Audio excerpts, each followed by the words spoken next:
Queridos irmãos, vamos iniciar o nosso encontro de oração. A página de abertura é do livro Novas Mensagens pelo Espírito Sheila, capítulo 7, Hoje ou Mais Além. No ciclo das existências terrenas, muitas vezes teremos o coração ferido pelas provas do caminho, à maneira de espinhos ferindo a alma. Para alguns, são os conflitos familiares, outros carregam enfermidades difíceis. Não faltam ainda aqueles que padecem perturbações espirituais, escravos de obsessões pertinazes. Seja qual for a prova que te assinala a existência, não te afastes de Jesus. O Evangelho é fonte de água viva para quem tem sede de consolação e luz para quem busca vencer as sombras da estrada. Apoia-te na fé e segue adiante, fazendo o melhor ao teu alcance. Não desanimes, não reclames e não prejudiques ninguém. Se permaneceres com Jesus, nada poderá te impedir de alcançar a paz hoje ou mais além, coroando-te os esforços e a perseverança cristã. Vamos orar. Deus, Pai de infinita bondade e amor, estamos reunidos em nome do Senhor Jesus para mais uma reunião, da qual pedimos, Jesus, a tua presença amiga, que nos envolva em paz e equilíbrio, e que possamos entender e assimilar o que iremos ouvir neste momento. Abençoa os nossos propósitos de crescimento e abençoa a todos os irmãos aqui presentes. Fortalece-nos a fé, a esperança e o amor. Abençoa os nossos lares e as nossas vidas. Que assim seja, graças a Deus.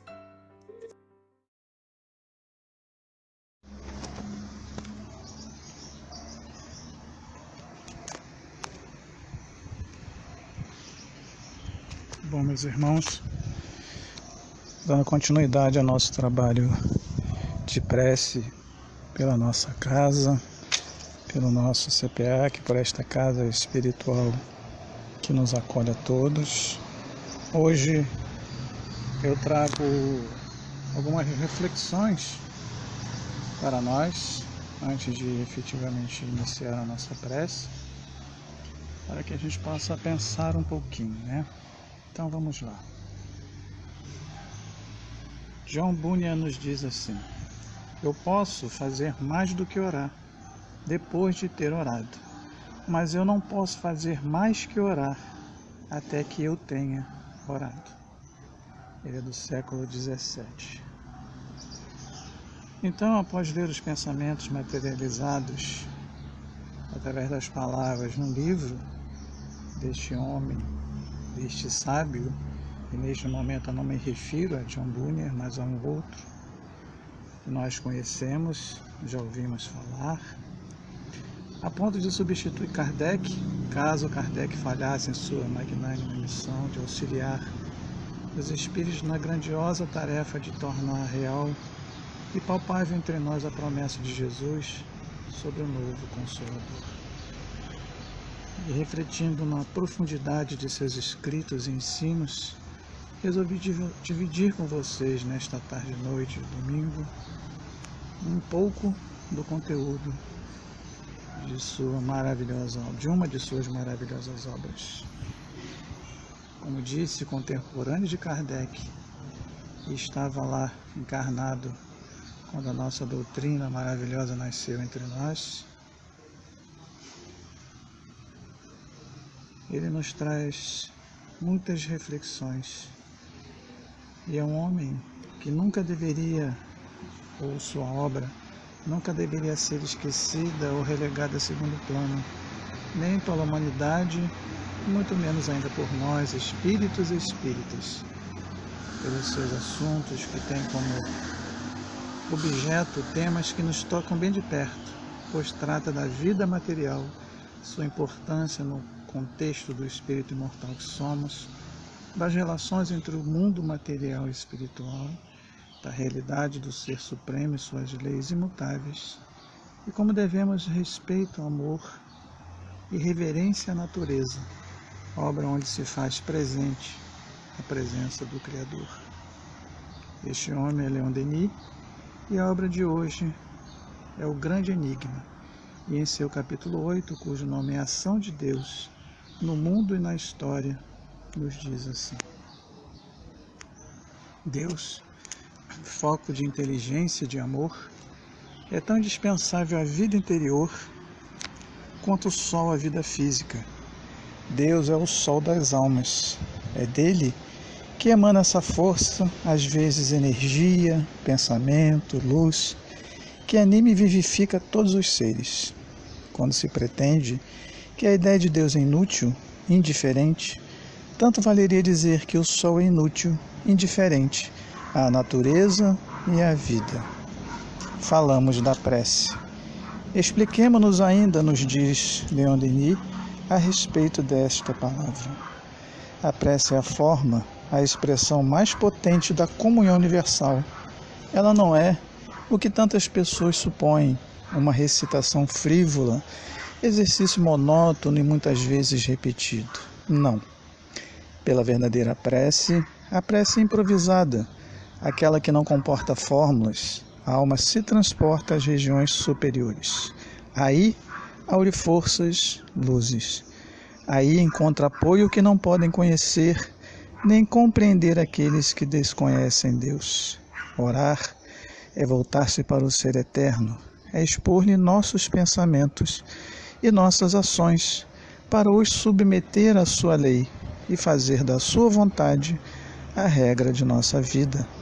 É achar por esse meio a paz do coração, a satisfação da consciência, em uma palavra, esse bem interior que é o maior, o mais imperecível de todos os bens.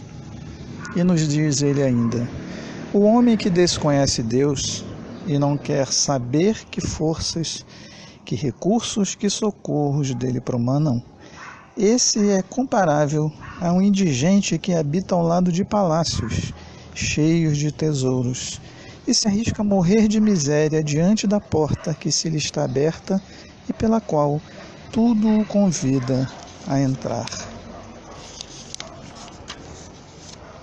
A ação de Deus se desvela no universo tanto quanto no mundo físico quanto no mundo moral.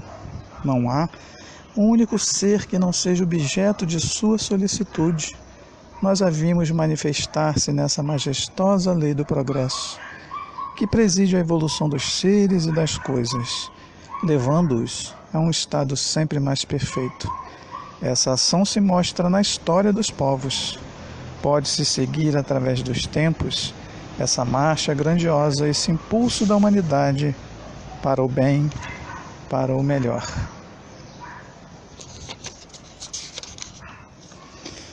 O que demonstra de modo brilhante a intervenção de Deus na história, cujo título é este capítulo 8, é o aparecimento no tempo próprio, nas horas solenes, destes grandes missionários que vêm estender a mão aos homens e os repor na senda perdida, ensinando-lhes a lei moral, a fraternidade, o amor de seus semelhantes, dando-lhes o grande exemplo do sacrifício de si pela causa de todos.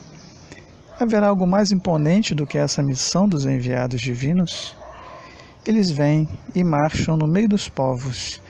Em vão os sarcasmos e o ridículo chovem sobre eles. Em vão o desprezo e o sofrimento os atingem. Eles marcham sempre. Em vão se levantam ao redor deles os patíbulos, os cadafalsos, e as fogueiras se acendem. Se evocardes a memória das gerações que se têm sucedido sobre a terra, por toda parte vereis os olhares dos homens voltados para essa luz que nada pode extinguir nem diminuir. É essa a razão porque vos dizemos, meus irmãos, recolhei-vos no silêncio das vossas moradas. Elevai frequentemente a Deus os transportes de vossos pensamentos e de vossos corações, expondo-lhe vossas necessidades, vossas fraquezas, vossas misérias e, nas horas difíceis, nos momentos solenes de vossa vida, dirigi-lhe o apelo supremo. Então, no mais íntimo do vosso ser, ouvireis como que uma voz vos responder, consolar, socorrer. Aprendei a orar do mais profundo de vossa alma, e não mais da ponta dos lábios. Aprendei a entrar em comunhão com vosso Pai, a receber seus ensinamentos misteriosos, reservados não aos sábios e aos poderosos, mas às almas puras, aos corações sinceros. Quando quiserdes achar refúgio contra as tristezas e as decepções da terra, lembrai-vos de que há somente um meio: elevar o pensamento a essas puras regiões da luz divina, onde não penetram influências grosseiras do nosso mundo. Os rumores das paixões, o conflito dos interesses não vão até lá. Chegando a essas regiões, o espírito se desprende de preocupações inferiores, de todas as coisas mesquinhas de nossas existências, para cima da tempestade humana, mais alto que os ruídos discordantes da luta pela vida, pelas riquezas e honras vãs, mais alto que todas essas coisas efêmeras e mutáveis que nos ligam aos mundos materiais. Lá em cima, o espírito se esclarece, inebria-se dos esplendores da verdade da luz. Ele vê e compreende as leis do seu destino. Diante das largas perspectivas da imortalidade, perante o espetáculo dos progressos e das ascensões que nos esperam na escala dos mundos, que se tornam para nós as misérias da vida atual, as vicissitudes do tempo presente? Essa é a pergunta que o Leon Denis deixa para nós, faz para cada um de nós.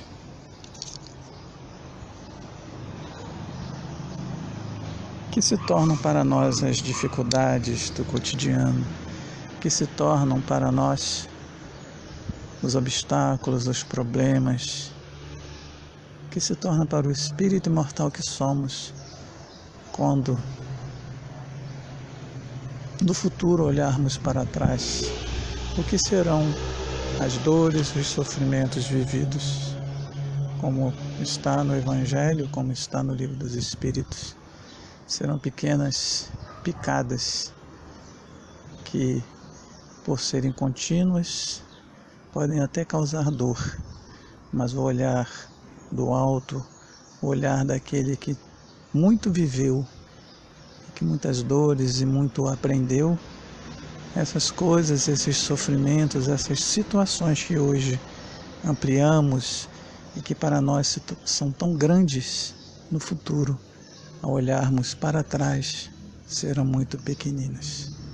E assim, meus irmãos, com estas reflexões deste irmão, deste sábio, que possamos nos lembrar, não nos esquecer de suas obras tão maravilhosas e que possamos, sempre que possível e for oportuno, pegarmos os seus livros, as suas reflexões, e em cima delas pararmos para olhar, para pensar e para elevar o nosso coração e nosso pensamento ao mais alto. E assim, meus irmãos, aproveitando estas reflexões de Leon Denis, que nos levam às nossas próprias reflexões, elevemos o nosso pensamento ao mais alto, nos lembrando do que Leon Denis escreveu, pensou e sentiu, que a prece é o mecanismo, diz ele, o único meio de nos conectarmos ao Criador. Então, fechemos os olhos, abramos os nossos corações, elevando o nosso pensamento a mais alto que pudermos, nos desconectando das dificuldades cotidianas, nos desconectando das dores, dos sofrimentos que nos acodem e que acodem a humanidade a que pertencemos, humanidade esta de espíritos encarnados e desencarnados. Elevemos o nosso pensamento pedindo a Jesus, aos amigos espirituais, aos benfeitores espirituais que nos envolvem, que nos acolhem, que atendem às nossas súplicas e necessidades dentro do possível. Agradeçamos a Jesus e que a misericórdia do nosso Mestre e Senhor, que o amor e a misericórdia do nosso Pai e Criador possam chegar até nós, que permitamos através deste contato, desta conexão, que este amor, que esta misericórdia permeie os nossos pensamentos, os nossos sentimentos, com as melhores e superiores intenções. Intenções no bem, intenções no belo, intenções no amor, intenções de que a nossa casa seja envolvida por estas vibrações, por estas energias, que a nossa casa e seus trabalhadores, seus tarefeiros do plano espiritual possam ser envolvidos e que possam eles cumprir com a vontade de nosso Pai. Pedimos, Senhor, que envolva a estes tarefeiros, que ampare e proteja a nossa casa, que ampare, Senhor, a nós, que somos também tarefeiros não do CPAC, mas tarefeiros da doutrina espírita que abraçamos e nos abraça, tarefeiros do Cristo. Que também nós sejamos envolvidos pelo mesmo amor e a mesma misericórdia, Senhor. E que tenhamos todos nesta união de desejos, de pensamentos e vontade, a condição de cumprir com a nossa destinação. Que teu amor, que tua paz acerene nossos sentimentos e pensamentos e atos e que possamos em uníssono cumprir com a tua vontade soberana, ó Pai. Obrigado, Senhor, obrigado aos senhores, e que seja feita a vontade de Deus, acima de todas as vontades, que assim seja.